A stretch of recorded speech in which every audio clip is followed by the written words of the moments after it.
Ladies and gentlemen. Uh-oh. It's time for the Early Bird Special.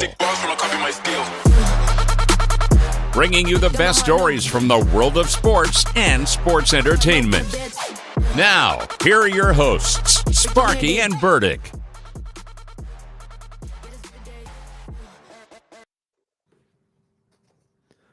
Well, good Wednesday morning, Bakersfield, surrounding communities, everybody watching online on YouTube and Twitch. This is the Early Bird Special. I'm Chris Burdick. That's Sparky. Sparky, good morning. Good morning. How are you? I'm hurting this morning. I know, you and me both, my friend. You and me both. Let them know what they're in for. There's a ton we got to cover today. We got a lot to talk about. We'll talk NBA, recap day 2 of free agency. Going into day 3. There is some Giannis talk. There's some Dame talk. We'll talk about the WNBA in-season champions, plus some drama around Caitlin, of course. Naturally. And then we've got our boy Dan from Harris Barbecue joining us 8 o'clock to talk about their 4th of July specials. Plus our local boy, Brian Cobb, the Bandit, did get a victory in the first round. We'll talk about that. And we've got all sorts of, we got to get into this TJ Watt and Steelers talk like we previewed yesterday. But you can call or text in anytime during the show at 661-842-2000. You know, for a team that we usually never hear about, Pittsburgh's been everybody's mouth all off season long this year. And honestly, I don't know. Text in on that, Steeler fans. I know we got a lot of Steeler Nation here in Bakersfield and everybody watching online as well. If you're watching, 661-842-2000. We can see all of your text messages during the show. We will answer them as quickly as we possibly can. But are you guys okay with this? Do you like that your team is being talked about? I know it's always a good thing when your team is being talked about. All publicity is good publicity. But realistically speaking, having all of this turmoil, all this stuff before the season even starts, your quarterback just signed with the team, finally, but your key defensive player is still holding out, and it doesn't seem like you guys are close.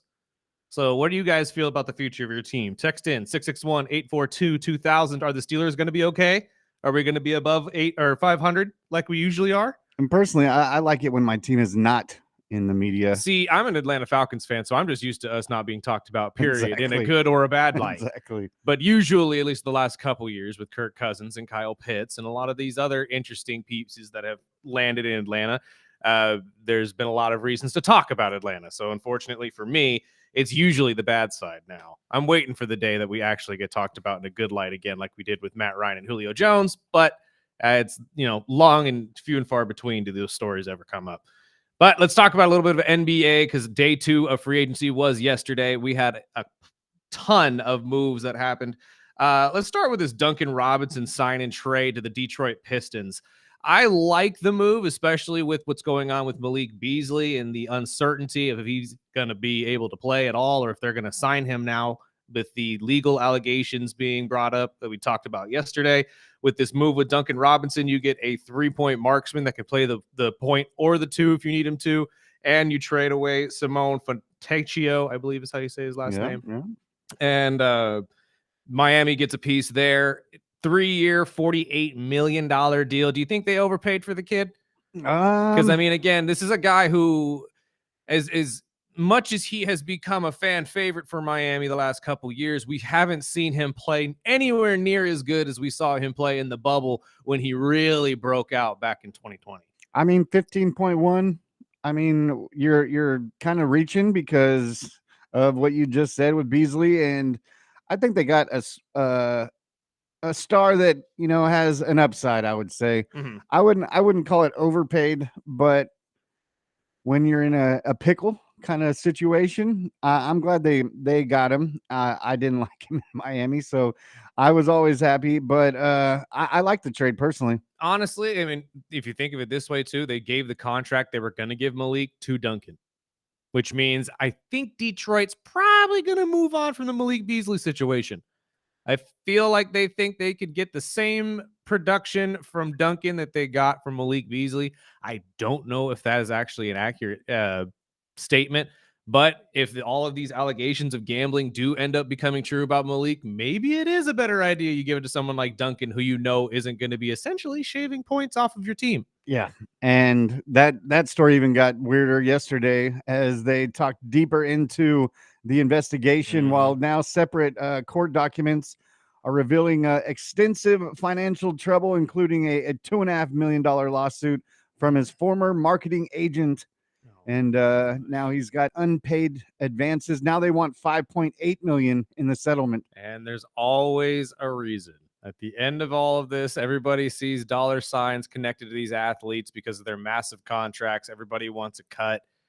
And honestly, when you have legal trouble like this, I don't know what the situation is or the specifics. We'll dive into that more, and we'll hopefully get some information for you as this develops. But Well, it seemed like he was trying to get money up front, yeah, and then turned into some gambling as he was owing that money that he borrowed, which is something we've talked about on Money Wise. Is it's just like the people that go and get their check a couple of days or a couple of weeks before they get it, and then they have to pay and they owe, and it's just not a good look, especially when you start counting millions of dollars when you're a big star like that. But hopefully Beasley can shake it off and get back on his feet and get back on the court. That's my hope as well. But I mean, again, with everything coming forward with these gambling allegations and stuff like that, I think we're going to see a lot more of that story develop here in the next couple of days.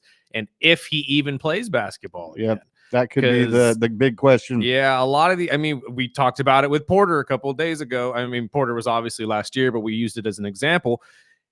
Blackballed. No longer in the league, probably will never play in the league again, or any basketball league for that matter that you can bet on, because everybody's going to have the same thought process about the guy that if you put him in the game, you better hope he didn't put any bets down because he's going to be doing whatever he needs to do. And the worst part about this, ever since these allegations have come up, more and more and more video evidence of him potentially padding his stats or doing something to go over or under on certain stats, all of it is popping up. All of it keeps popping up left and right. Him taking weird final shots at the end of games that put him up a certain amount. Him grabbing rebounds or letting balls go on purpose. I already got my under. I can't have another rebound. Exactly. Just like Porter. Porter had the same thing happen where he had video evidence of him in games completely having miscues during the game that didn't make a lot of sense, or him playing poorly in certain situations where he seemed to already be on fire. Like it doesn't add up. And honestly, when you have video evidence against you, it's hard to fight that. It really is, especially when you are a professional and you have shown time and time again that you can make those certain plays. I mean, we've all said it while watching a game. I mean, I love calling people this, but armchair quarterbacks on Sundays love telling everybody how, their quarterback should have done this or should have done that. He used to be able to do this. He used to be able to do that. We have video evidence of it being true. So if that is the case, it's hard to dispute when you've done the play and you messing up doing the play. So I don't know. That's why I think Malik, especially with this sign and trade for Duncan Robinson, I think this might end up developing into more than we know now. And Duncan may be the replacement for Detroit looking forward. And they're actually paying him more because the offer for him was 3 for 42. Yeah. So they got him for 3 for 58. But 58, 48, 48. Is it up to 58 maybe? I think it's 48, but that's what I've read. Yeah, 48. But still, it's a good price tag. I would probably side with you. I don't think we see Beasley again, but you never know. Or at least not until these allegations are potentially wiped. I mean, Terry Rozier was also dealing with something similar to this. I meant to bring that up yesterday, and that has been expunged off of him. So, I mean, the gambling allegations are going to be popping up left and right more and more as we just go on with these partnerships between these organizations. Because, again, like we said the other day when we brought this up, when you open that door between a sports organization and a betting organization, when you make that partnership between the NBA or the NFL and DraftKings, there's always going to be that thought process in the back of your mind that something could be afoot. We've had it happen in multiple other sports, in our history. So it's not far-fetched that these things could happen. And honestly, I think that's one of the biggest problems, because if we're so against sports gambling, even though it has been arguably hand in hand with each other since the beginning, because as long as there has been an NFL, like in my lifetime, there has been an ability to bet on said NFL. So there's always been a partnership between the two, but it just that really weird nature. You open the door for athletes who, again, like we said the other day, could potentially be the best bettors. Yeah. They really could because they know the game and they know the stretches. They know how players play in certain areas.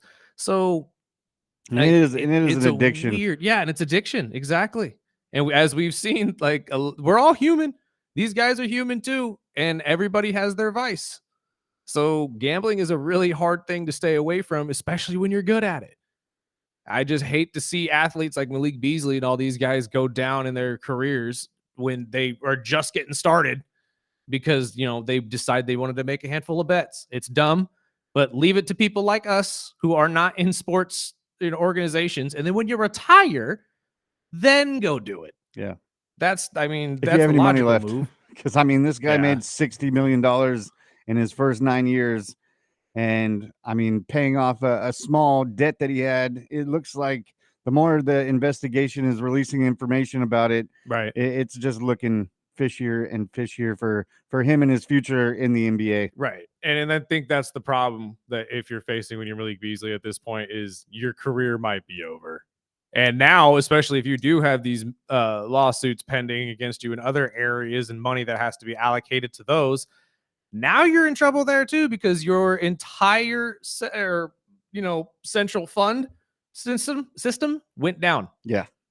You're no longer making money because you are no longer going to be signed to a team. So it's unfortunate, but that's what happens when you get caught in these situations. I hope he gets expunged and all of this does not end up being something that follows him throughout the rest of his career. But like you just said, Spark, with more that's coming out, the more fishy it's getting. And unfortunately, it might be the end for his career altogether. And it looks to me like the Detroit Pistons moved on very, very quickly. As soon as they snipped that up, they're like, nope, we're pulling that. I mean, good on them too, because you are an organization that's on the way up. You cannot, you can't be waiting around for potential, hangups and stuff like that. So if you are looking to progress and get even higher in this Eastern Conference, that is honestly, again, like we said the other day, wide open and anybody could win it at this point.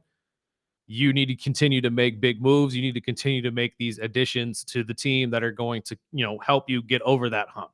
And we'll take our first break of the day. We'll go down the other signings of yesterday. Plus, we'll get into the Giannis and Dame talk right here on the Early Bird Special, ESPN Bakersfield, 12:30 a.m. 101.1 FM.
one a day. I swear, one a day where I'm hoping that I feel like I know this song, but I don't think I know this.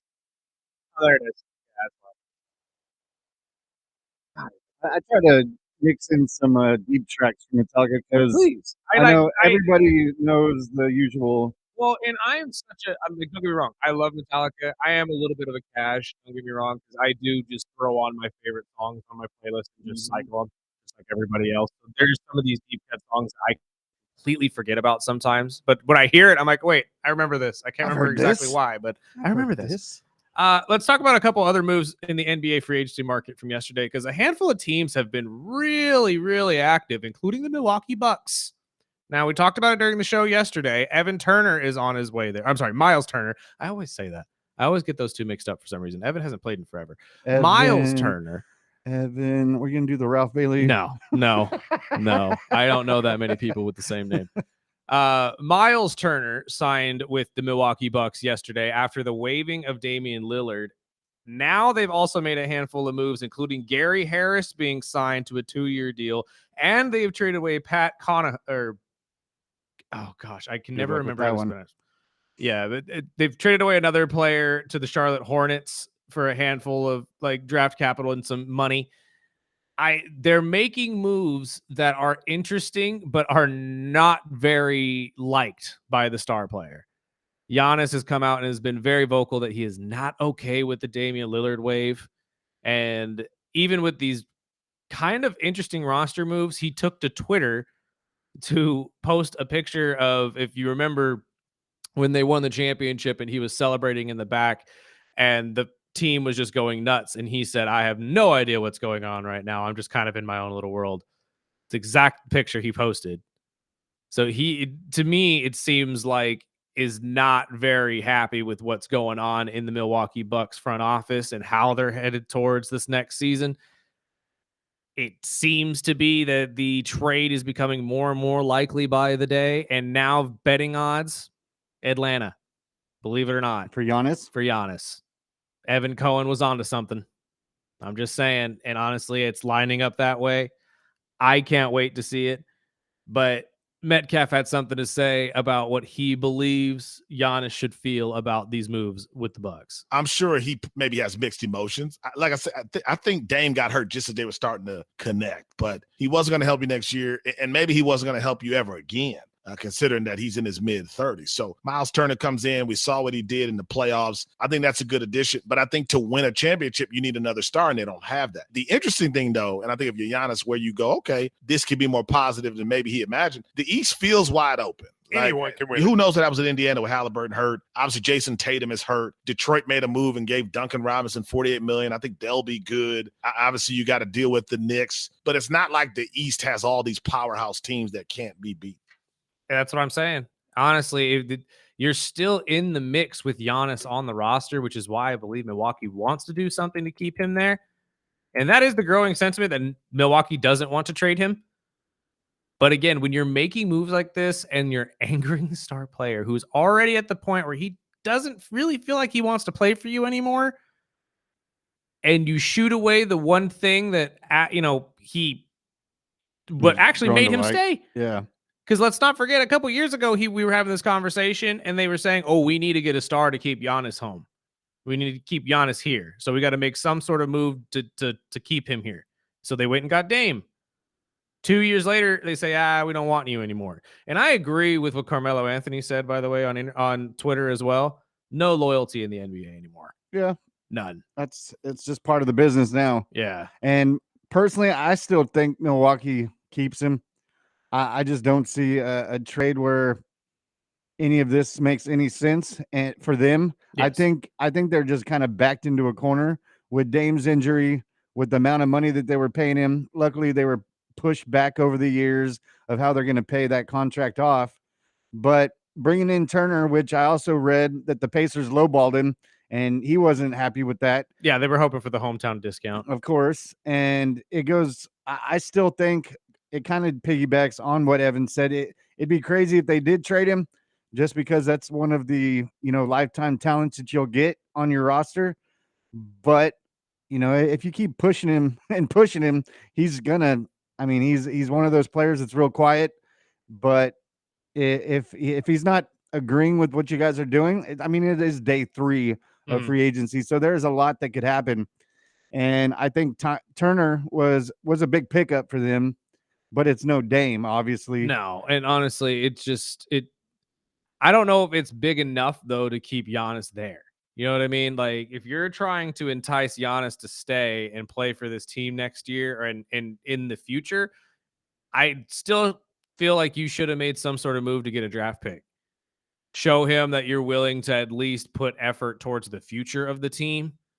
And I don't think signing Miles Turner is doing that, especially since let's not pretend like Miles is a young player. Yeah. Like, don't get me wrong, he still has plenty of juice in the tank, but he's not exactly a 20-year-old center. He's a guy who's been around the league for quite some time and has pretty much shown what he is. He's a solid center, solid starting center. Is he a superstar at center? No. Is he an all-star at center? Not really. He's a pretty good center. He is a very, very solid starting center, kind of like a Brook Lopez. Could he make an all-star game? Yeah. Absolutely. On a great year? Sure. But is he going to be a consistent all-star? No. And this is what Shams had to say about signing Miles and how that's going to impact Giannis. I'm told Giannis Antetokounmpo will continue to evaluate everything the entire offseason. He took notice of this move today, no doubt, but sources tell me he will evaluate more than just one day. And at the end of the offseason, my understanding is Giannis Antetokounmpo will ask himself, he'll look in the mirror, he'll look around him and ask the question, can I win a championship, a second championship with this team as currently constructed? And the answer to that question faces and looms Giannis Antetokounmpo, the Bucks, and Milwaukee. See, and here's my thing.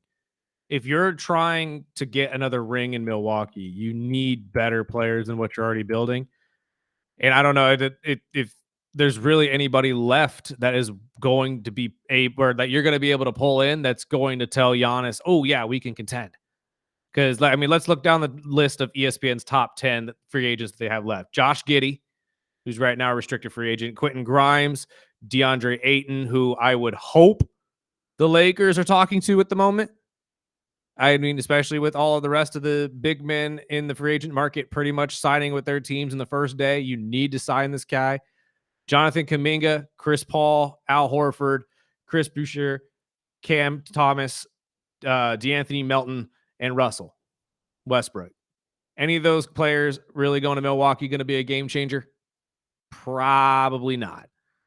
I think that there are a handful of players that could help you, but it's not going to be anybody that's going to be, shocking enough for Giannis to sit there and say it's going to happen. Wow. What do we got? We got the Diddy trial, the Diddy sentencing. Oh, yeah. We got the not guilty on 3 counts and guilty on 2. Wow. Okay. Again, I've tried to stay away from the story, but it transcends. We talk about entertainment on this show as well. I mean, if you've been following the P. Diddy case, does it say which ones are which? Should we be looking that up? Because honestly, I'm assuming the racketeering charge came back not guilty because that's the one that they were hung up on yesterday. 4 of the 5 got done relatively quickly by the jury.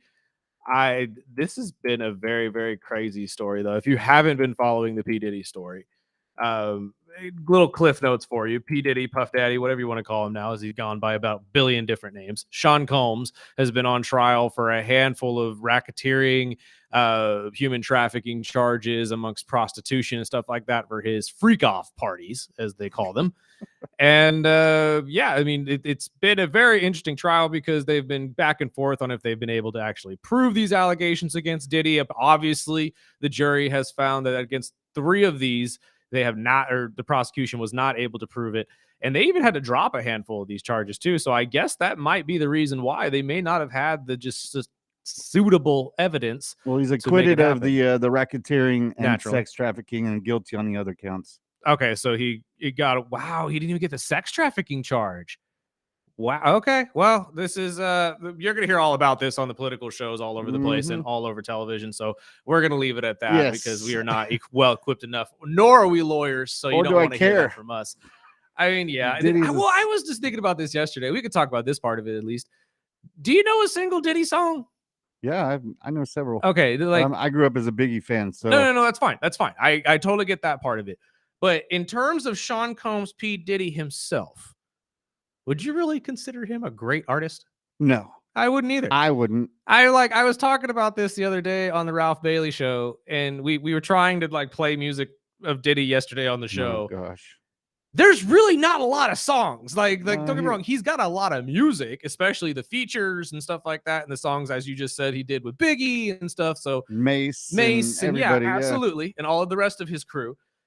But like himself, not No. really a music. I mean, aside from the song he did for Biggie, yeah, which was a ripoff from Sting. yeah, I know we talked about that. The "Every Breath You Take" song Yeah. that he ripped, and then there's a handful of one that he really has taken the. Well, and I guess you can give him the Bad Boys song. Well, it's all about the Benjamins, Mo Money, Mo Problems. But see, that's all what I'm those- saying, all like- those are duets or people that added in. Like, and I don't know, maybe it's just me. You guys could text into 661-842-2000. Do you guys think Diddy was that good of an artist? Or is he more of just like one of the producers? You know what I mean? Like as a producer, as a music mogul, So it was guilty for transportation for prostitution and transportation for prostitution on the second count. Every other thing, but sex no trafficking, huge- what- the 2 counts of sex trafficking and the racketeering, all not guilty. I have to assume that it has to deal with the fact that, like, at one point this was consensual for a lot of them. I mean, they got invites to these Yeah, parties, and I exactly. did stupid, funny crap that came out yesterday through a TMZ.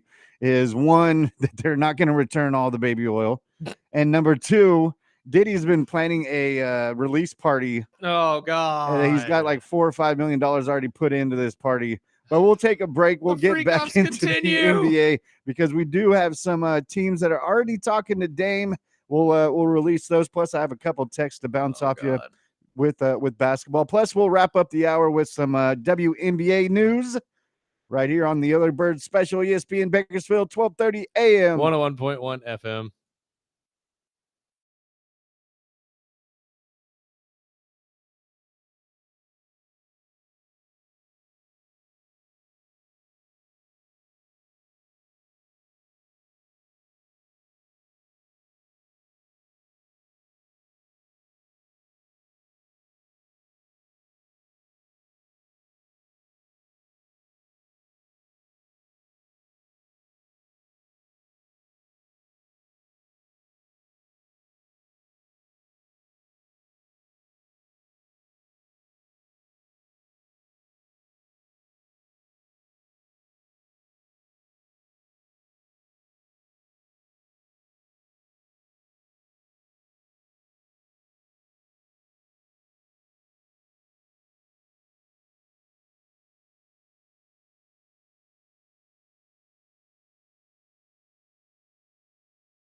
Little Natty Niner.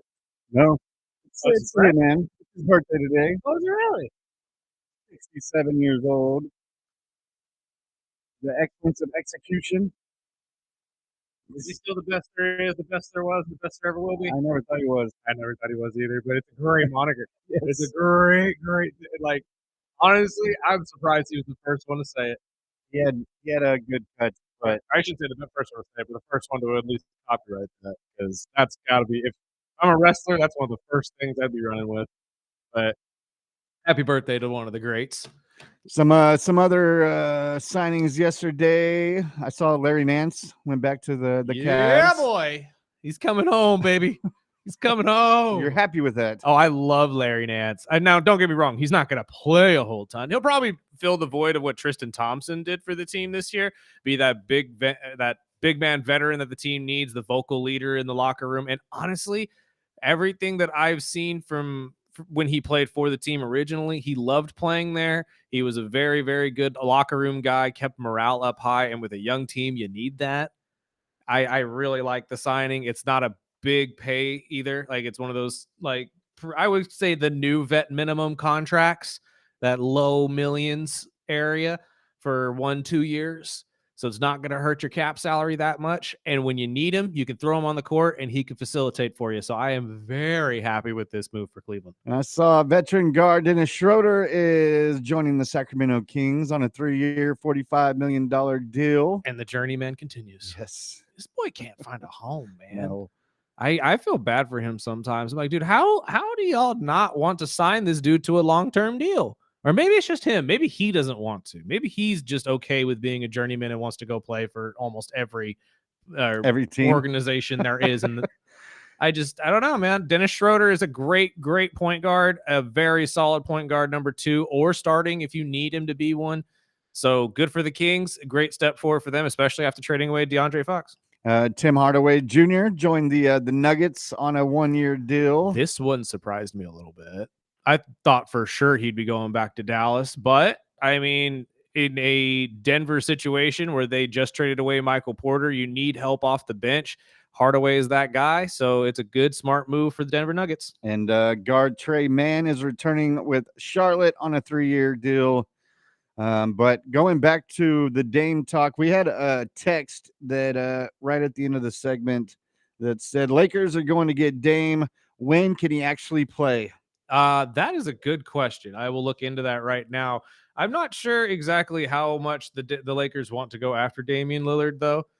Now that I actually think about it, though, it really depends on what type of contract you need to give him, because obviously he's going to get paid still by the Milwaukee Bucks. They still have to pay him his money, especially the guaranteed money. But maybe it's like a Russell Wilson thing. Maybe you can get him for a year or two on like a vet min contract, since he's going to be like, you know what, I'm getting paid a ton from these people over here, but maybe not. I don't know. I'll look into that right now when it comes to the injury. And I know Lillard was also talking with the Warriors and the Celtics, or at least his agency came out yesterday and said that the 3 teams, the Warriors, Celtics, and Lakers, have all reached out and talked to him one-on-one.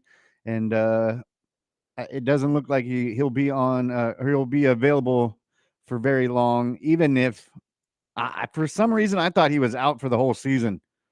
But that could be different. But I could see a team like the Celtics.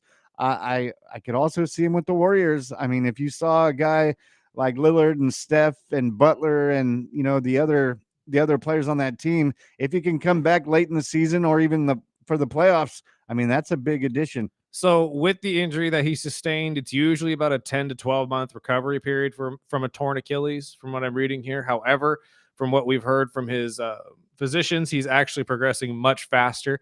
So he will probably be in the 10-month to maybe 9-month range. You may get him for the late end of the season. The final push. Yeah. So I would say if he does get signed, I would think that it's probably going to be ways into the season just to see how that Achilles heals up. Don't know a lot of teams that are going to be willing to pay him a lot of money while he's, healing from that injury. And again, let's not forget, this is an Achilles injury, which is usually pretty damning for a point guard. So we'll see how he can bounce back as a whole. And he had the blood clot situation too. So you'll have to keep that under a watchful eye. If you're a Laker fan, I'd be more focused on figuring out your big man situation. Yeah, that would be number one first. And again, with guys like Jacob Poeltl and stuff like that going back to Toronto, and Brook Lopez going to the other LA team, Turner now being off the board, Kuminga is still there, but are you willing to pay him that money? I still say DeAndre Ayton fits that need very well for the Lakers. I see them getting Ayton, and I also, for some reason, I still think CP3 will find his way to the Lakers. Honestly, I wouldn't be surprised. He's tried before, and I just think that I know it's his final years too, so I wouldn't be surprised if he played a year with LeBron and LeBron moved on next year. I agree with you. I mean, we're saying these things obviously on the side. The biggest question for the Lakers is getting Luka to sign. Luka to sign the max contract, and you're not going to sign anyone else until that contract is done. So obviously we're waiting on Luka at this point, but much like the Knicks, who we should note this as well. I know we're all over the place right now, but the Knicks have narrowed down their coaching search to 3 people. It's going to either be Brown, Borrego, or the assistant from Minnesota. And at least it narrowed it down to 3. But it's kind of the same situation with the Lakers right now. If you're waiting on one person, you need to get that done. Like, I don't know exactly why we can't figure this out. You already planned to have Luka sign the Supermax or whatever you want to call it. The front office wants to get it done.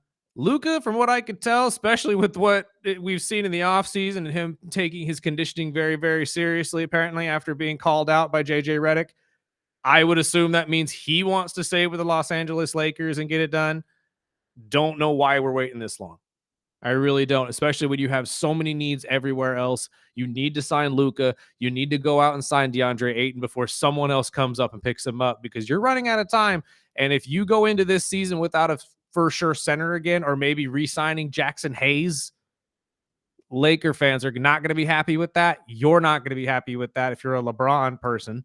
I'm sorry, if you are LeBron, you're not going to be happy with that. And honestly, the season's probably going to be a wash, because we're just going to see the exact same thing we saw from last year.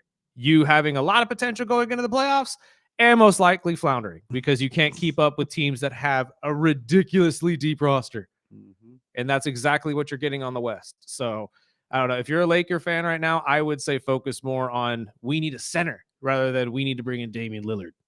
And I sure hope Giddey comes back to Chicago, because I do not want to see that guy elsewhere. Honestly, it would be weird if you guys didn't try to sign him to a big contract, especially after trading for him like that. The Bulls do that all the time. It's true, but I don't know. Maybe that's one of those moves too, because you're right. They also need to pull in a guard to help fill out the front court, the front part of this offense. Because if you do pull in somebody like Chris Paul, and I honestly would not be shocked if they do make a move for a Chris Paul type player, especially since LeBron and Chris are so close. It would help you get a facilitator on the bench that, especially if you have to move on from Austin Reeves, could or just step in and make it easy for the Lakers to stay on track.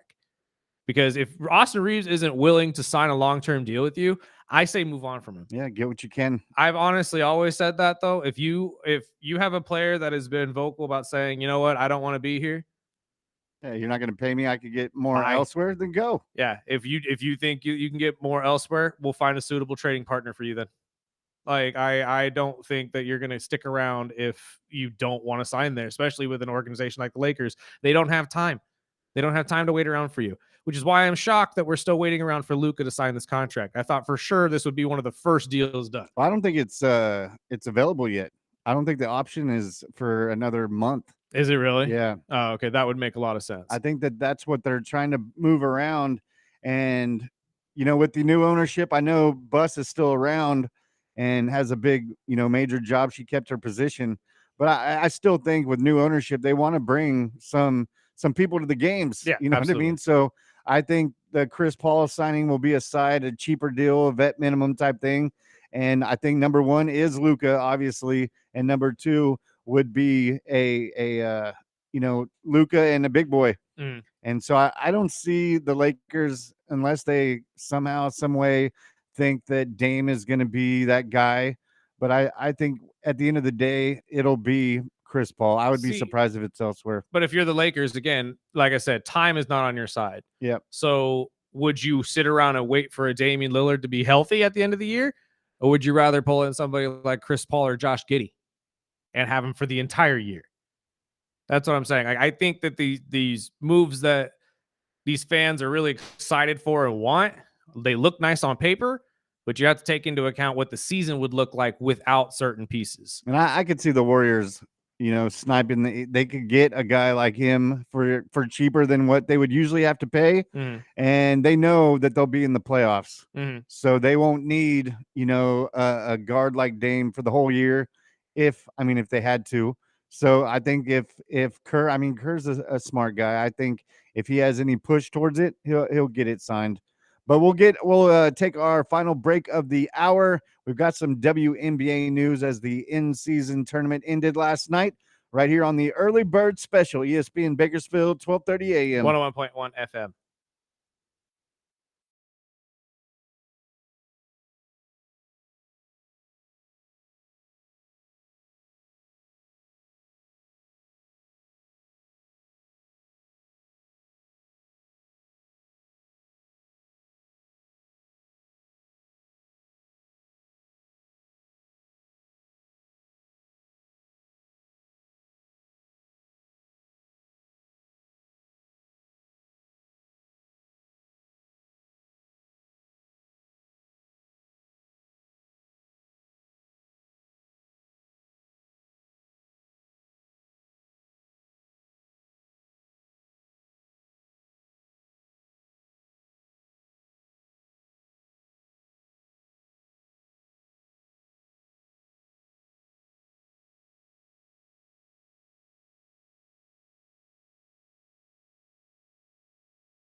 Did you catch any of the in-season tournament last night or the championship?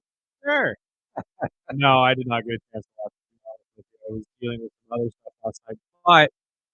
But the Indiana Fever, shock to no one. Well, actually, Without shock Caitlin. without Caitlin. That's the shock to everybody. No Caitlin Clark. And they were a 10.5 underdog. they wrapped it up.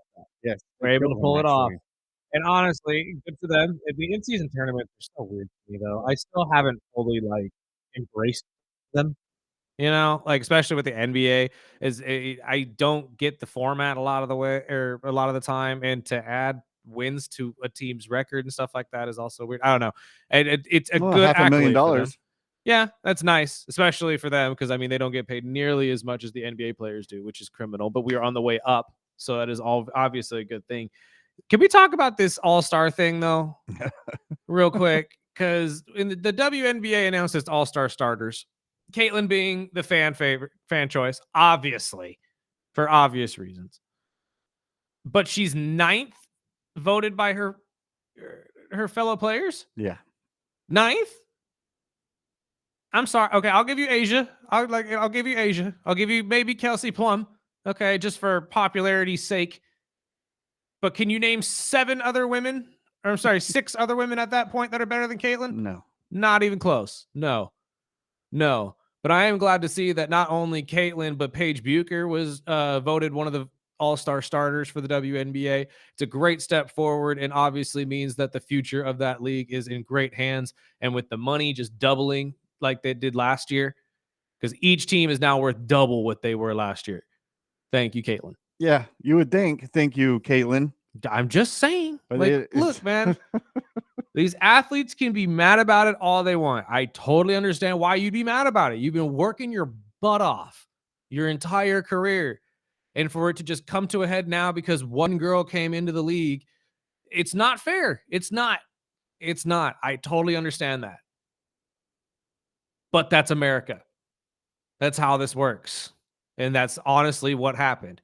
Your league doubled in profit because Caitlin Clark came in. There's always going to be a new product, a new, flashy player that brings you money. There's going to be more to come. Paige Bucher being the first one this time. Paige Buckets absolutely killing it in Dallas. Guess who's next? Juju. When Juju comes in, you're going to start making more money too because she pulls in a lot of people. It's okay. Like, don't hate on Caitlin because she gets the brunt of the popularity right now. Arguably, I mean, again, I've heard people like Colin Cowherd compare her to Michael Jordan. Let's not get crazy. Yeah, slow it down. Let's not get crazy. But she is easily the biggest draw to their sport, like Michael was for the NBA. 100%. Yeah, you know how much money he made for the league? Exactly. Let alone his own shoe brand. Yep. That was able to break away from Nike. Can you imagine? Can you imagine being a sub brand of Nike that got so big you outgrew? Well, Nike was on their way to bankrupt. So if it wasn't for Jordan, Nike would be no more. I agree. But that's my point, is that you became big because of him, and then it grew so much it outgrew you. And now it's its own brand. This is Q Myers talking about the disrespect on the voting. Oh, so disrespectful.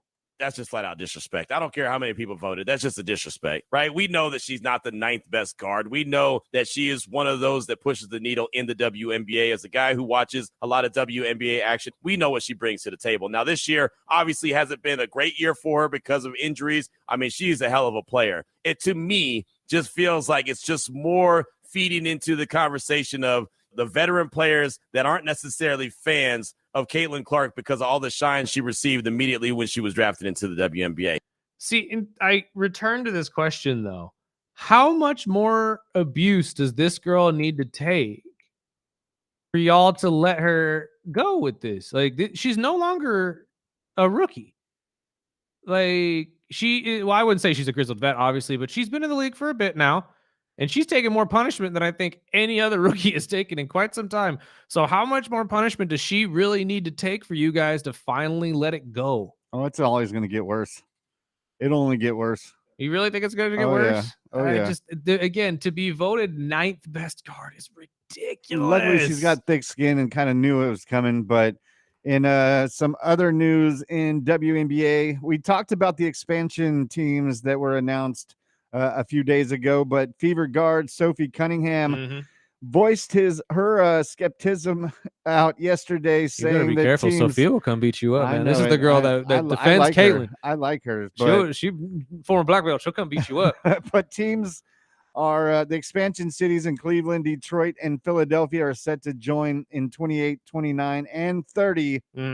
and she came out saying that she would prefer more vibrant markets like Miami, Nashville, and Kansas City, and cautioned against expanding the league too quickly, which is one of the topics you kind of brought up a couple days ago, is maybe they expand the roster size before they, add 3 teams into a league. I'm just saying, like, it makes more sense to go that route. And honestly, I don't think she's wrong here either on the locations. So when we announced this the other day, or at least talked about it, Detroit, Cleveland, and Philadelphia, although very common names that you usually hear in sports organizations, are not the biggest markets or the most alluring ones for people to go play for. So why wouldn't you have chosen a place like Miami, or a place like Kansas City, or a place like Nashville, Kansas City and Nashville for sure have been begging for a professional basketball team for quite some time. Although this will be a women's team, still counts. And you could test the waters and see if they're really ready for a professional basketball team. And it's automatically a bigger market and a more alluring place to come play than Cleveland or Detroit. Although Detroit has a long history of being a basketball city, I don't know how much they would back a WNBA team right now. Same with Cleveland. So I kind of get her point. It makes more sense to me, especially Miami. Philadelphia, I think, is a good place to start. I think that's a great market.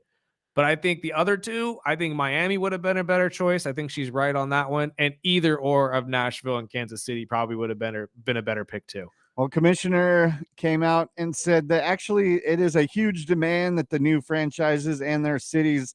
Cunningham questioned whether fans and players would truly be excited about the cities, but the additions will bring the WNBA to 18 teams by 2030. And yes, I said 2030. Oh, God, again, those years are just coming way too quickly. But this is a good move in a way, though, because like we said, the only positive of getting more teams in the WNBA is you expand the amount of eyes that get to watch it. And obviously getting more teams in these cities makes more people, or gives more people opportunity to have a new team that they could follow and be a fan of, and they could watch the product. I still say you need to expand the roster sizes, though. I think my question is more of the TV deals, because I don't see it a lot on TV. I think rather than TV, I think you need to get in good with one of these streaming services. I think you need to get in with either Peacock or maybe like Hulu, something that you can sign a contract with them that it is exclusively on that platform. So it'll make it easier for people to find it. It'll make it, convenient, and everybody can have access to it if you have a team that you want to actually watch. It's not bad basketball. It's really not. It's a lot of fun to watch. So I would highly encourage everybody to get behind this. I've been digging the Valkyries. I said it since last year. I was going to ride with the Valkyries. Love the color scheme and the idea of the team. So I'm all for it. But it's just weird to see that they're willing to expand the number of teams before you expand the number of roster sizes for those teams. Well, we know how big barbecue is in this city, especially on 4th of July weekend. So we'll take this break. We'll have Dan from Harris Barbecue come in and let us know what he's got cooking for this weekend right here on the Early Bird Special, ESPN Bakersfield, 12:30 a.m. 101.1 FM.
Welcome back to the Early Bird Special Hour 2. We have our very special guest in the building for the day, Dan, the man from Harris Barbecue. Hey, Sir, how are you? Good morning, gentlemen. I'm doing great. Good to Thank see you again. Good to see you. Obviously, 4th of July is here. Yeah. It's barbecue time. It's summer. What deals we got? We got something good. Well, we're open for one. Yeah. Not a lot of Open people on over 4th of July. That's rare. That is awesome. That is Yeah, so absolutely rare. Let us do the cooking for you. Absolutely. Come on down and get a family package. We got some family package deals going. You can order prior to get us kind of a head start on that. Mm-hmm. We do have a peach cobbler. That's a special that we're doing with ice cream. You can get it with ice cream or whatever doing that day. It's going to be a full menu also. A lot of people would cut the menu and try to make it easy out. We're just going to do the full menu. Come on in, enjoy it. We'll be there. So ready is for you. there any specific packages they can ask for that you guys are going to be doing? Oh, yeah. We have the sampler package. We have the family. We have the tri-tip family special. We have 4 big packages. One that's like a brisket package was 5 pounds of brisket. Sold. Oh, yeah. I'm a brisket guy. So 5 pounds. Andrea, I know you're listening. So we don't have to stop and get a bunch of steaks. We can chill and watch baseball and just pick up the Harris barbecue package. He said brisket, babe. There's nothing more American than barbecue and baseball on 4th of July. Yeah, we want to take care of you guys. We definitely want to cook for you. But what brought you guys to stay open on 4th of July, though? I know a lot of people say, you know what, this is Independence Day. We're going to just take the day off just like everybody else. I just feel like there might be like a little lull in the market there. A lot of people are closed, and we're open till 11 to 5, so we're closing early so we can get home and everybody can still enjoy the fireworks shows, and their family. It's just we wanted to just be there for the community and just show them that we can produce some good barbecue on 4th of July for them. Absolutely. Yeah. And what better way to have lunch on a 4th of July than come down, obviously, to Harris Barbecue. Yeah. Now, you said peach cobbler. Yeah. I love cobbler. I'm a banana guy, so right, well, I can smell it right over I was there. like, I should have let that stay with you then. Was that baked in-house as well? Absolutely. Fantastic. Yeah. The pet master, he fired it up the other day. We did a taste test on it. It's amazing. So come on by. Oh, absolutely. Oh, Yeah, you're going to have to bring that to one of our events or something. I will. Right? I'll bring At it. some point. If I have any extra, I'll bring it by next week. Absolutely. I'll take some. You don't got to tell me twice. No problem. Fantastic. Well, obviously it's 4th of July, and with 4th of July comes with sports as well. We didn't get to talk sports with you last time you were here. No, we didn't. So are you more of a baseball guy, football guy?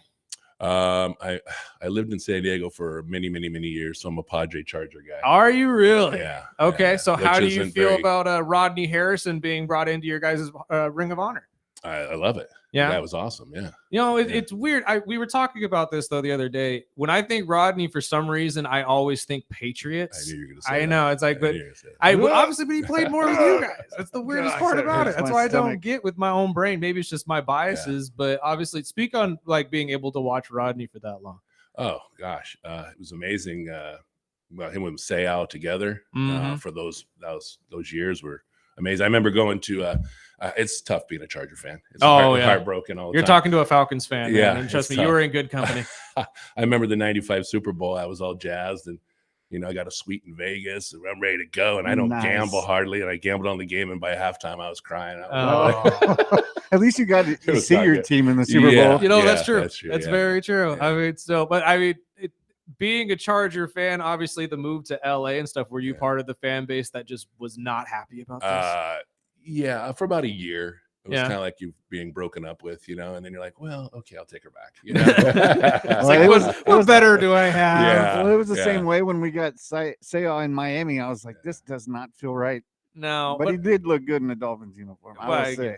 and Junior Seau looks good in any uniform. Okay, the USC legend, rest in peace, all that type of hoopla. And wasn't Seau on that undefeated Patriot team? I- And they lost the Super Bowl. No, No, undefeted He team. wasn't on that? Was he on He might. Patriots? He He might might have been been on that team, actually. Now I'm thinking about it. I think you're right. I Yeah. think he was on I that think it team was his chance to get when one. Tyrese caught the ball off of his helmet. I don't. Oh God, that's best still one of those- catch ever. From a Dolphins fan. I Talking think that's pot- the only time I could have dunked a basketball. I jumped it that high. My grandma was Really? like, "Damn boy, I said, this rarely happens." But Rarely? That I had never I had a lot of Zonka, popping the champagne right when I was doing it, so I was happy. I mean, actually, that's a good question. What were you doing watching that Super Bowl as a Dolphins I was at my fan? grandma's barbecuing, and we were full on rooting on Eli, which he came to save us a few times of another Patriot, ring. So I was no happy. wonder you're the only person I in the love world that I Eli. know that wants Eli Manning I in the Hall love of it. Fame. He should be. I'm down for it. Are you really? Yeah, See, I'm yeah. one of the minority. Then I don't think Eli has done enough to be in the Hall of Fame. I don't know. 2 Super Bowls to me is great, but when you look at his overall play, especially at the end, Yeah, it was a little dicey there. I'm not a huge Eli guy though. But But what about the Padres? Wow.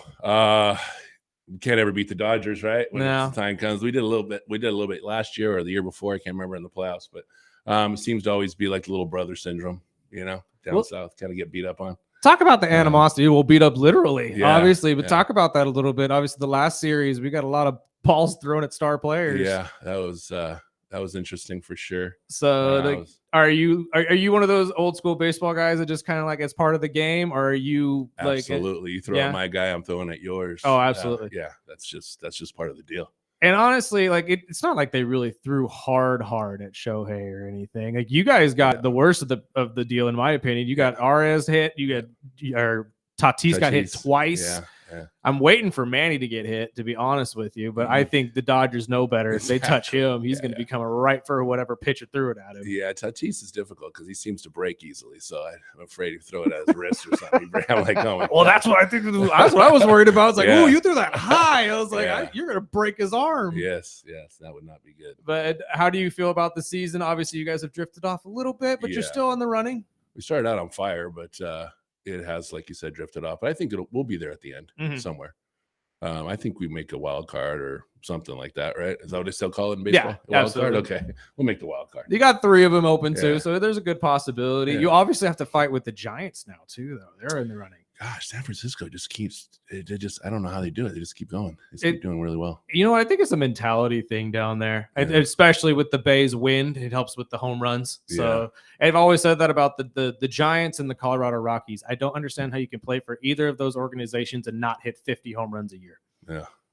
And, I couldn't. I'm horrible at baseball, so I couldn't. The Rockies have a very unfair advantage. That's all I'm saying. The elevation helps with tremendously when it comes to baseball. I So agree. So the new location, how's Yeah. it going? Doing good, doing awesome.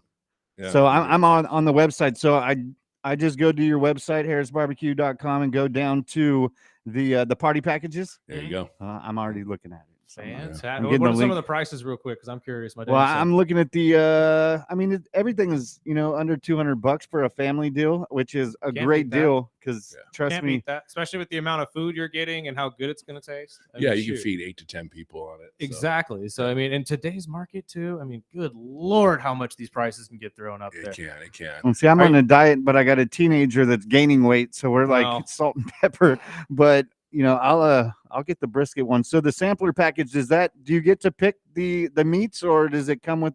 I see the tri-tip, the pulled pork, the turkey, the chicken. Yeah, the sampler package comes with 2 pounds of brisket, 2 pounds of tri-tip, 2 pounds of chicken. So Okay. 6 pounds. Sold. Yeah, I think I'm gonna have to go that way now. yeah, sampler's a good one. Yeah, These beef tips look good too. yeah, beef tips are awesome. Fantastic. Well, I mean, everything at Harris Barbecue obviously is awesome. Get the address out there one more time as well.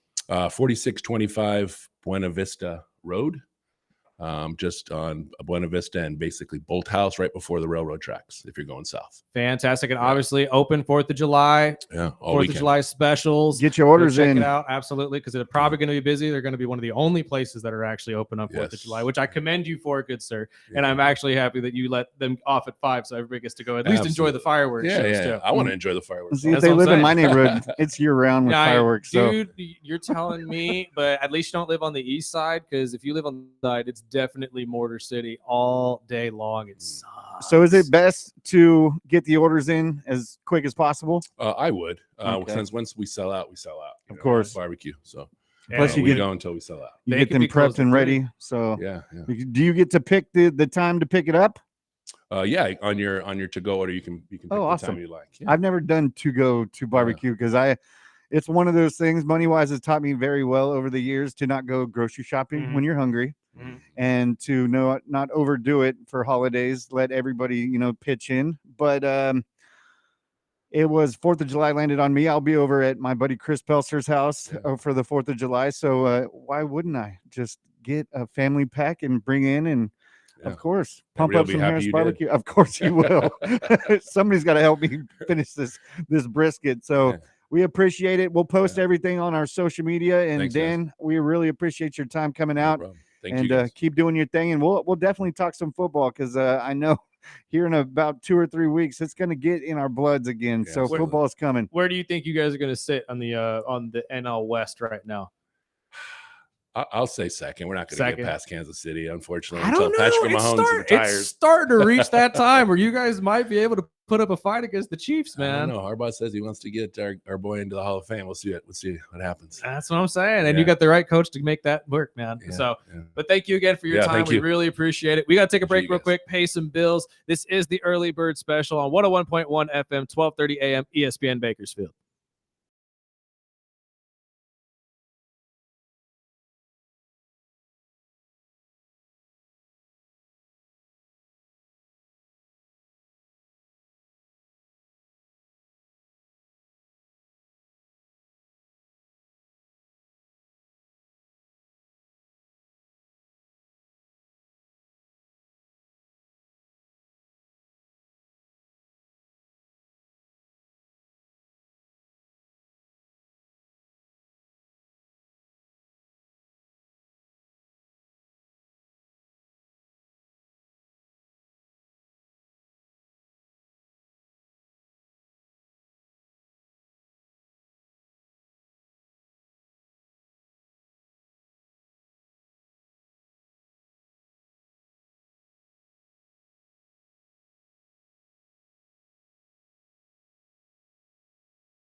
in a while. I don't think we can keep this one going. Oh, I got the clean version. How did you You've been in radio long enough. clean version of this song? What's my favorite word? Well, a big shout out to Harris Barbecue. I'm hungry, so I'm starving. I'm pumped. I had to call the wife during the break and make sure that I got the confirmation that you weren't cooking. It does. I was like, how do you clean this song up? What's my favorite word? Barbecue. That's my Nothing. favorite word. Nothing. It's like Brisket. brisket. There you go. God. So the sampler even comes with the brisket, so I might just go that way man, and I just don't know keep the which one brisket to I wanna get. myself. 5 pounds of brisket sounds nice though. I do love me some brisket. Same here. So I don't And know. that's one of the meats that I went on a deal where I was barbecuing and trying to master myself. I watched a little bit too much Pitmaster on Netflix and Isn't thought, oh, that looks easy. Isn't it crazy though when you watch these things? You sit there, I could do that, and I then you could try do to it. do it, and you realize Mhm. I can't do that. But I got a barbecue from the in-laws, and I tried a few things. I've got a couple down, but brisket is a whole other science. Especially So, to get it as tender as you need it Mhm. to, and so honestly, I hear you should go smoker. yep. I hear smoker. And I don't have though. the time for it. See, my dad has a smoker, and I've always wanted to get one, especially the one he has, because you could like set it up with your phone and like Yeah, preheat it and Romeo stuff was like that. down the hall was saying the same thing. Yeah. He gets an app and tells him when to Exactly, spit. and it tells I'm him like, like that's the not exact barbecuing. temperature of the meat and That's stuff not like that. I'm like, barbecuing. God, we've just technology has created. That's cheating. I don't know if it is though. I think it's good. Any type of technology that you can use to make your cooking better, I say do it. There are way too many bad cooks out here for us to be able to. If I saw a otherwise. pitmaster just sitting back watching football and hey, my alarm went off, I have to go flip it. I mean, I mean, might as well just have AI cook it for you. that's true. Okay, yeah, I see your point. That's fair. That's But some definitely fair. news out of the NFL this morning: the Buffalo Bills first-round pick Maxwell Hairston is now facing a civil lawsuit over an alleged sexual assault that occurred in 2021 while he attended the University of Kentucky. The plaintiff claims that he engaged in non-consensual sexual content in her dorm room, a report that initially brought law enforcement before later transferring schools. And it's a whole nother story with a sexual assault type deal. But the Bills did immediately come out. GM Brandon Beane defended the pick in April, calling an impeccable kid that what he've read and what he's seen, that he thinks that the thing will go away, and he's backing his player. I mean, as you should, obviously, because it's the rookie you drafted in the first round. So I would assume that you have some sort of, justification for taking him if you knew this was something that was coming. These are always sticky situations.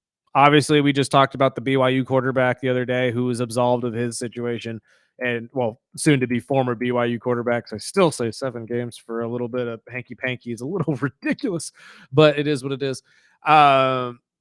This is a little bit stickier though. I don't know, like these types of situations, especially on your rookie deal. Like, I don't know if he's going to see the field at least 3/4 of the season, if at all, because of this. So it sucks, but I hope for his sake that he's absolved of it. We talked about it earlier. Any athlete, especially a young athlete who's just starting out their careers, I hate to see it fall apart like this. But if it does turn out to be true, I'm sorry, you don't deserve to be in the league. It's the way it works. If you have any kind of civil situation like that, I don't think you deserve to play professional sports. You need to be a good role model for people to play professional sports. It's just the long and short of it. I know some of these guys get away with not being a good person off the field, and the social media aspect of it has made it easier to figure out who is and is not that kind of a person. But if you are not able to walk around as a normal person in society and a at least role model to people younger than you, I don't feel like you need to be a professional athlete. I just don't. I think that comes with the territory, but maybe I'm traditional like that.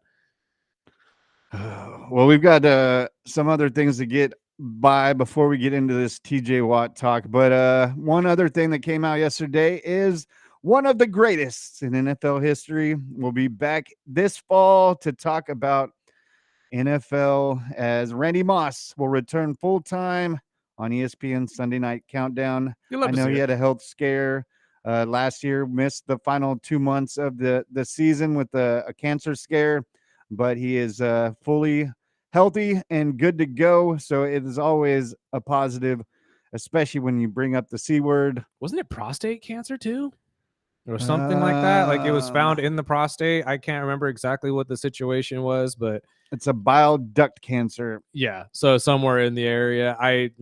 That's a scary thing too, especially a good lesson for every man out there listening to us right now, and I know majority of listeners are.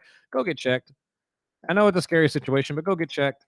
It's always a good thing. Go get your blood work done. You never know what's going on with your body, and if you feel at all there's something wrong in any way, shape, or form, and people are telling you to just shake it off, go get that checked. You never know, especially at a certain age. And when it takes great athletes like Randy Moss, it could take you too. So I say go get checked, go get checked out. And no matter if it's the finger up the bum or whatever you got to do, get the prostate checked. What a segment for you. I'm sorry. Bum It is bum what it is. and what was it? What did you call it? The Hanky panky? Hanky panky? Well, I mean, I'm trying to make it at least, PG here, Sparky. Yeah, as we started the show with the Diddy trial. But ESPN and Fox are also refusing to allow their on-air talent to work with Netflix this year on the Christmas Day game. They they came out, which will be the doubleheader with the Cowboys, Commanders, Lions, and Vikings on Christmas Day. Oh my! And they both say that they do not appear driven by letting them use their on-air talent, as they're expecting Netflix to be competitors in the next few years, and they don't want anything to do with it. In the next few years? Yep. As I mean, the Christmas game is a standalone games, so it has nothing to do with CBS or Fox. No, but I'm saying more like, dog, they are your competitors now. They are taking everything away from you. Are you nuts? Like, I don't know. Again, it's a good thing because I think we need to spread these games out more than just having them on one central media source. Obviously, we talked about earlier with the WNBA and how they should get in with one of these streaming services. I still stand by that statement because that is essentially where the game is headed. You need to be on a streaming service, and then once you get on that streaming service and the cable companies essentially realize how much money is going to be lost because of it, that's when you're going to get it spread around. That's when you're going to get these deals, and we're going to get games not only on Netflix, but on Hulu and on, Amazon and all these other things. So I think it's a good step forward into getting that and us off of just having to have every single streaming service to watch these games. And trust me, with somebody that's paid for NFL Sunday ticket which is for the last 20 years, ridiculous amount of money. It is ridiculous, and I'm just waiting for YouTube or whoever is going to step in and allow you to just pick a team. Yep. And pay a certain flat fee, a la carte, and watch all your games. I've been waiting for that as well. That's the only way they're going to get me to pay for Sunday ticket. That is the only way you're going to get me to pay for Sunday ticket. The way the Dolphins have been doing this offseason, it might just be an easy feat for me to just say whatever. Yeah. Well, I'll watch when and wherever I can. Which we have 3 primetime games this year. Honestly, I have some ways for you to be able to do that. Well, I've never missed a Dolphin game in 20 years. And whether I was in the hospital or whether I was out of town, I never miss my Dolphins.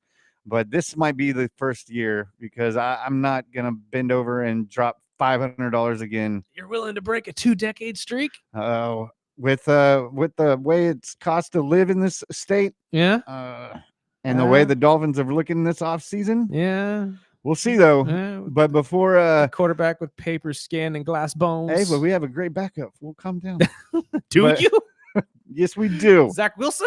It's got to be better than what we had last year. Yeah, I mean, that's true, too. But before we take a break, I'm going to play this clip from Woody from yesterday, and then we could take a break and recap and talk about it after the break before we get into the TJ Watt, and we'll read your text right here. Here's Woody. I would have been excited about the trade and everything the Steelers have done 3 years ago. Oh. 3 years ago, I would have been excited. Uh-huh. This does nothing for me. Wow. It does nothing. Because when I look at all the pieces that the Pittsburgh Steelers have acquired, pretty much they're all old. We're counting on a bunch of older guys at critical positions to try to win a championship for the Pittsburgh Steelers.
Welcome back. It's early bird special.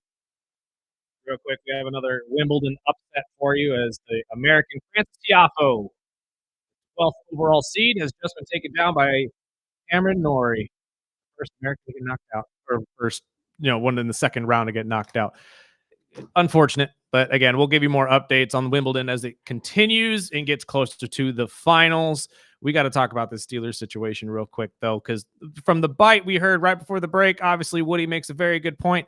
We're making trades a little late if you're the Pittsburgh Steelers, and you're trading for players that had allure 3-4 years ago. So do we have any text messages from Steeler fans? We called out for it at the beginning of the show, 661-842-2000. Again, you can text in at any point in time. We will read them and share them on the show as quickly as we can. But is any of these Steeler fans feeling hopeful for the next year thanks to these trades for Ramsey and obviously signing of Aaron Rodgers? A lot of them are Steeler fans. It says, I'd be shocked if the Steelers win more than 8 games this season. Don't think picking up Rodgers pushed them back a year at least. They will have to recoup next year when they don't have a quarterback. And if they lose Watt, they're going to look so dumb. I mean, that's the main one, right? Is how are you not able to figure out this situation with TJ Watt? I get that TJ wants to get paid probably the highest number. And I'm sure it's actually more of a waiting game between TJ and Micah Parsons, as we've heard from a lot of pundits as well, because both of those men want to be the number one paid defensive end and to waver on how much money they're willing to be paid. Obviously, we saw guys like Myles Garrett get paid up in the $45 million range. I think that you're going to see something along those lines for these two as well, but I think it's a waiting game. I think we're just stalled out between those two and who can get the deal signed quicker. I hope if you're a Steeler fan, I would hope that you get him back, because if you don't get TJ Watt back, I don't care if you have anybody on that defensive front. It's not going to be the same. Yeah. And same thing I heard from Evan Cohen this morning was, the Steelers wasn't that the defense was bad. I mean, they started out hot the first 10 weeks of the season. It was just later in the season when injuries started to, stack up, and they looked fatigued towards the end of the season. And before I read these other texts, here is Schefter talking about, could the Steelers actually even trade TJ Watt? They say no. They are adamant that they want him to finish his career in Pittsburgh. And I think that's obviously by far the most likely outcome. And in the end, I guess they figure out a way. But I just want to point out, it's July 1st. They're not closer to a deal. He's not happy. So at some point in time, if you're paying Jalen Ramsey and you're paying Jonnu Smith and you're paying Darius Slay and you're paying DK Metcalf and you're paying all these new guys to come to, and you haven't paid the guy who's been a fixture in your organization, and he's not happy and it's July 1st, there's an issue. Do they want to trade him? No. Do I think they'll trade him? No. But are there going to be teams that begin making overtures? Yeah. Oh, I think teams would be stupid not to, especially with the turmoil they're in currently. But again, I don't know if Pittsburgh is waiting it out for Parsons' deal to get done, or if we're just at a loss here and you're just not able to find a figure that both of you are happy with. I still say they get it done. If you're that adamant about wanting him to end his career in Pittsburgh, there should be no reason to believe they're not willing to make roster moves right now to get this deal done and pay him. So and I think that's the situation they've kind of put themselves in when they brought in Rodgers. Yeah. And, they needed to bring in some more talent to benefit Rodgers while trying to keep their best defensive player, maybe best player on the team, under contract. And I think that's the sticky situation. I wouldn't be surprised if some team throws some crazy trades and they actually have to pull that. Yeah. Or at least consider it. But I would still scratch my head if this is what you took over signing Watt long term. I mean, that is just, and if cost is going to be true, whether it's this year that Watt isn't pushing to he's standing still. He wants his deal and he wants it now. Mhm. Another text says, I think TJ does re-sign eventually, but I don't think the Steelers even make the playoffs this year. I'm a Steelers fan, but would you draft Rodgers in fantasy football is my real question. No. I honestly, again, and this isn't necessarily saying that Aaron Rodgers is a bad quarterback. I'm saying this because Arthur Smith is your offensive coordinator. And any quarterback that has worked with Arthur Smith as his offensive coordinator or his head coach has not done well in fantasy football. So no, do not draft Aaron Rodgers unless you absolutely have to.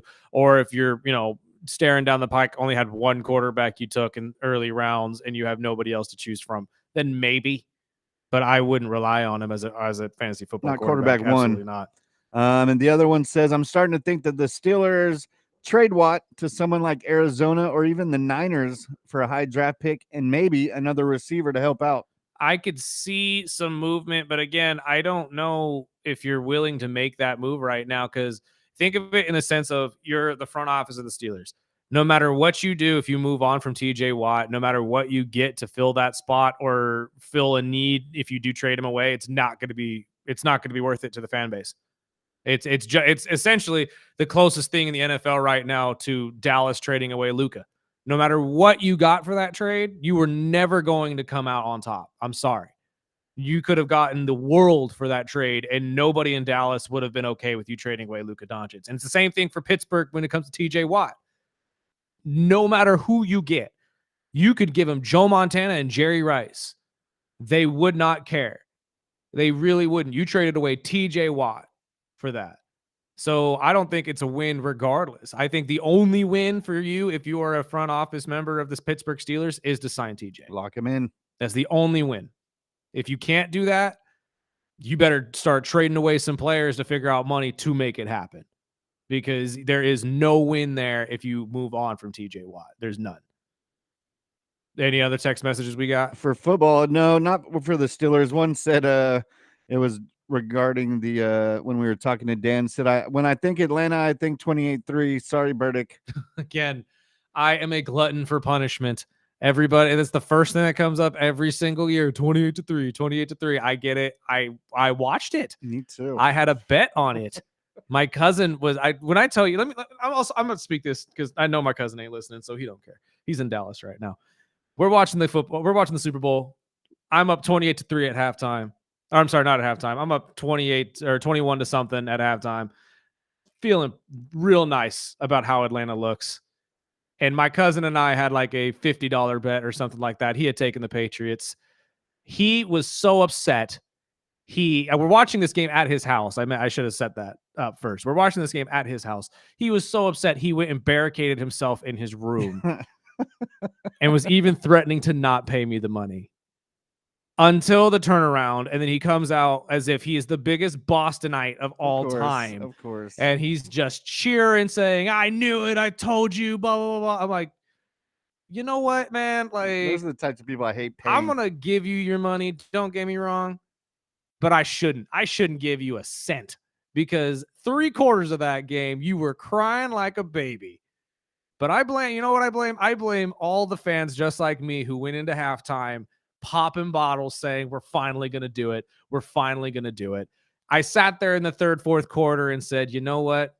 This is Tom Brady. He's going to do something. There's something that's going to happen. And lo and behold, look what happened. The biggest upset in Super Bowl history. And unfortunately, my team was not the beneficiary of it. So I am a glutton for punishment. It is what it is. I'll live with that punishment, and I will just walk on with my life. Well, I know a lot of Patriot fans that are just that same way. They barely watch. And when they did, it was always the Super Bowl. And I would have to hear about him all off season. And then when the season would start, it would, they were 2-4. Doesn't matter. We're the best team in the world. And I'd have to hear it. So luckily I always had the undefeated season to go back for. What it is, and man. I had Eli. So I'll go through Eli, but bouncing off the Manning family, I wanted to play this clip for you from Feinbaum yesterday saying Arch is the best college player ever. I think there's a reasonably good chance that Arch Manning will be sitting on the front row in New York at the Heisman ceremony.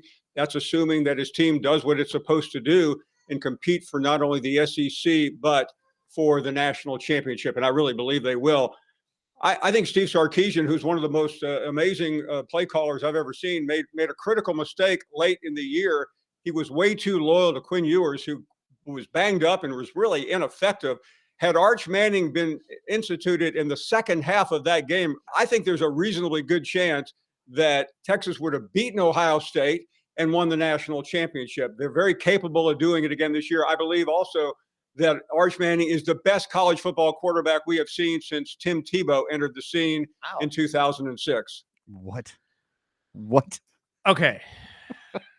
What? Pump the brakes. And we got Quinn in Miami, so Yeah, and don't get me wrong, Quinn was. I think he's right on that one. I think that they made a mistake by going back to Quinn. Not that Quinn didn't deserve the starting spot, but more of like, it's kind of like the Justin Fields, Russell Wilson situation. When you have a hot hand of a young quarterback, don't move off of him. I'm sorry, don't do it.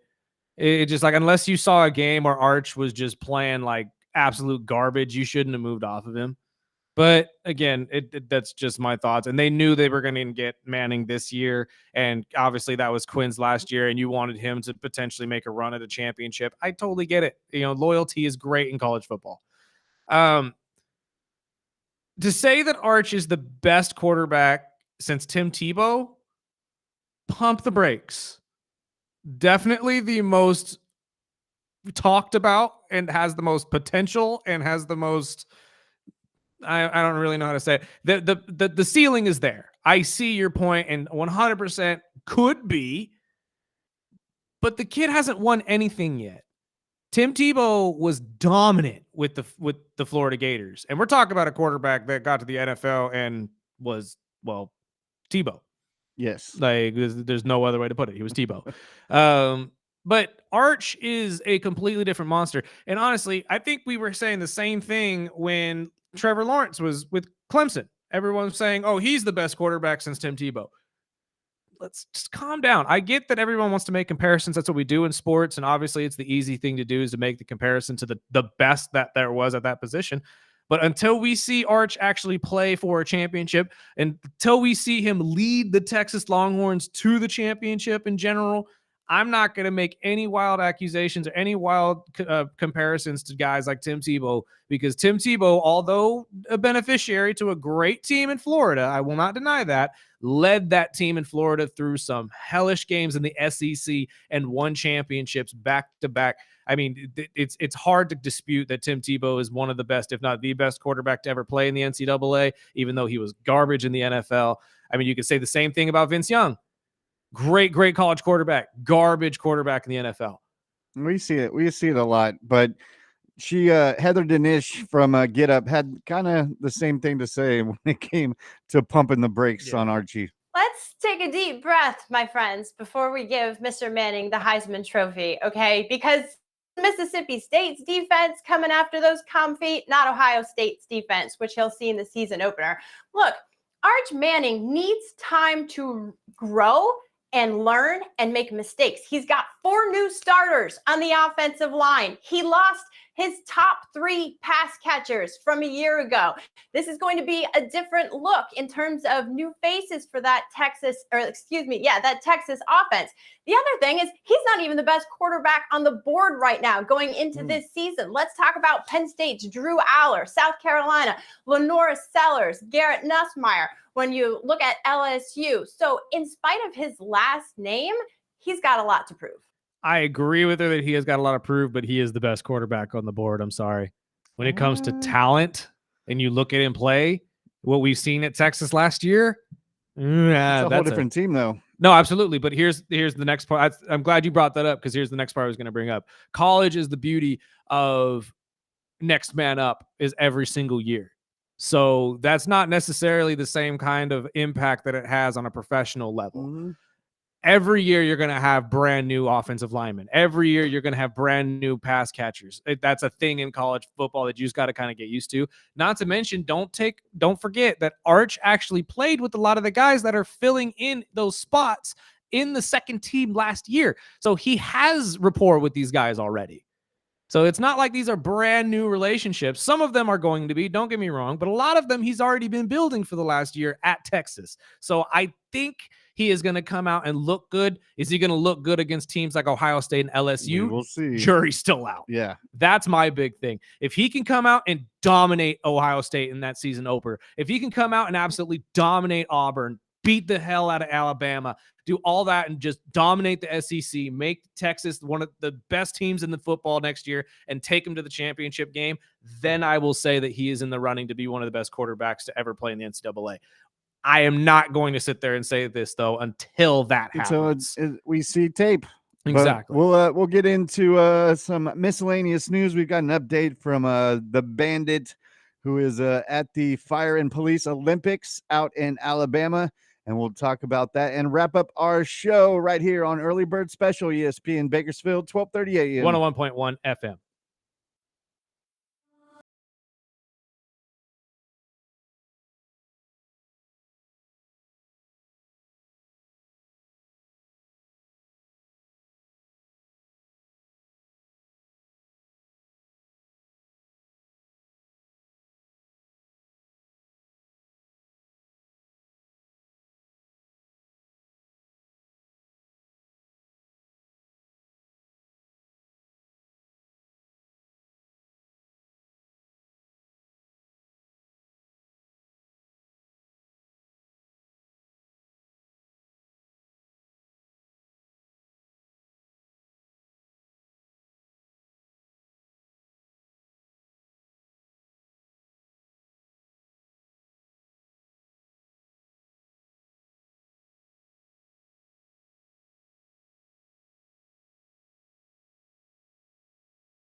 Welcome back. This is the Early Bird Special final segment of the day. Join us back here tomorrow, 7 to 9, for our final show of the week for the 4th of July weekend. Hope you all have something fun planned with your families, so enjoy yourselves. If you're celebrating or not, we'll leave that up to your interpretation. But I hope to be in a food coma as well, my friend. It is 4th of July, so I hope everybody enjoys your long weekend away from work. We got to talk about a few things before we get out of here, though. I'm glad you got this clip because I want to talk about this. We haven't talked a lot of Wimbledon, but we lost. Coco Gauff lost yesterday in a match that she claims was very mentally taxing and just a hard one for her to take. So let's hear from Coco real quick of what she needs to do in order to succeed in her career going forward. I mean, definitely serving better. I mean, when I can serve well in some games I did, it's definitely an added threat. I think I didn't serve that well. And yeah, I mean, obviously I have to be able to counter that and also be as aggressive too as she is at times. So I think it's just, changing my playing style a little bit, which is difficult because for me, it's like I approach clay and I play this one way for however long clay season is, 6 to 8 weeks, or I don't know. And then I feel like when I go hard, I don't have to change as much, but I still have to adjust it a little bit. And I know in grass I do. And I feel like by the time I find it, it's, already time to play, and it's difficult, but I don't know. I have faith that I can make these adjustments. I can do well here. I really do want to do well here. I'm not someone who wants to write myself off grass this early in my career, but I definitely need to make some changes if I want to be successful here. She has been she's had a very rough career on grass. That is very true, but she won the French Open. Honestly, we said this last week, or right after she won the French Open a couple weeks ago, I should say. It's a great great win for her mental health. She has been one of those athletes that has struggled with her mental health throughout her career. I think that is her biggest falter, though. I think that is really where what you hear in that bite is she is doubting herself in certain areas of her game. And the more experience she gets, at least in my opinion, the more she's in these kind of situations. Usually that's how you grow from them and you find ways to adapt and win. So I don't know about you, Spark, but I feel like just her being in these tournaments more and more throughout her career are essentially what's going to make her a better tennis player. Yeah, just learning from her mistakes. And, it's probably a good learning experiment. And she knows that she's probably her more critical than anyone to herself. And, I'm a big Coco fan, so I was hoping that she was going to pull this one off. Honestly, I think in her career, in anybody who has not played tennis on grass, dude, you got to go try, because it is a completely different game. It really is. It's hard. I'm trying to play tennis in general. I know. I mean, honestly, I played in high school and it was difficult on the surfaces that we played on, and I wasn't very good. Don't get me wrong.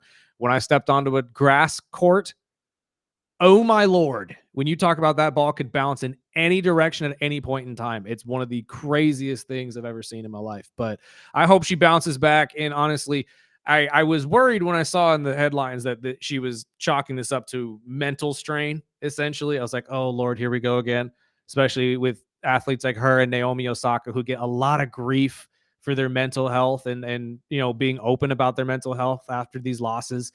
It is just not a good look for her in her career, because obviously this continues to come up. I hope that we could figure out a way where she can essentially just mentally fortify herself and make it a little bit easier for her to bounce back in these kind of situations, because to see her lose and then every time see her lose come out and say it was mentally taxing or it was this or that on her mental health, that's not a good look, man. Yeah, it's a flag. Exactly. And it's like, dude, not saying she can't do it, but it's more of, if you don't have the mental fortitude to step up, you're never going to be the best that you could possibly be. And later today, Kershaw will be on the mound and probably will join that 3,000 strikeout club. I'm so mad. As he plays the White Sox, only 3 away. And it'll be a while before we see anyone else do that. So I'm happy for Clayton. Don't get me wrong. I'm hopeful that he, eclipses this number today. But man, we were a couple days off from him doing it against the cheaters. Can Roberts bench him for 2 or 3 days just so we get this against the cheaters, please? Can you imagine the baseball just irony? full circle, man. It would be so great to see Clayton Kershaw strike out Jose Altuve for the 3,000th time or K of his career. 3,000 K on Jose Altuve would be fantastic in baseball life. I don't know. That's just me. Maybe I'm being a little bit of a cynic, but I just would love to see him do this. I like the Astros. Altuve. I mean, again, you can like Altuve. That's fine. I'm just don't saying like the Astros.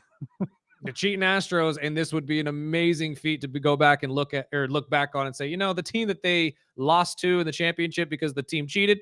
Yeah, Kershaw got his revenge at least when he got 3,000 Ks off of him. I would have much rather seen him do it against the Giants, but yeah, that'd be fair too. I presented this question though on the show the other day, or on the Ralph Bailey show. Would you rather be the guy that gets struck out the 3,000th time or not?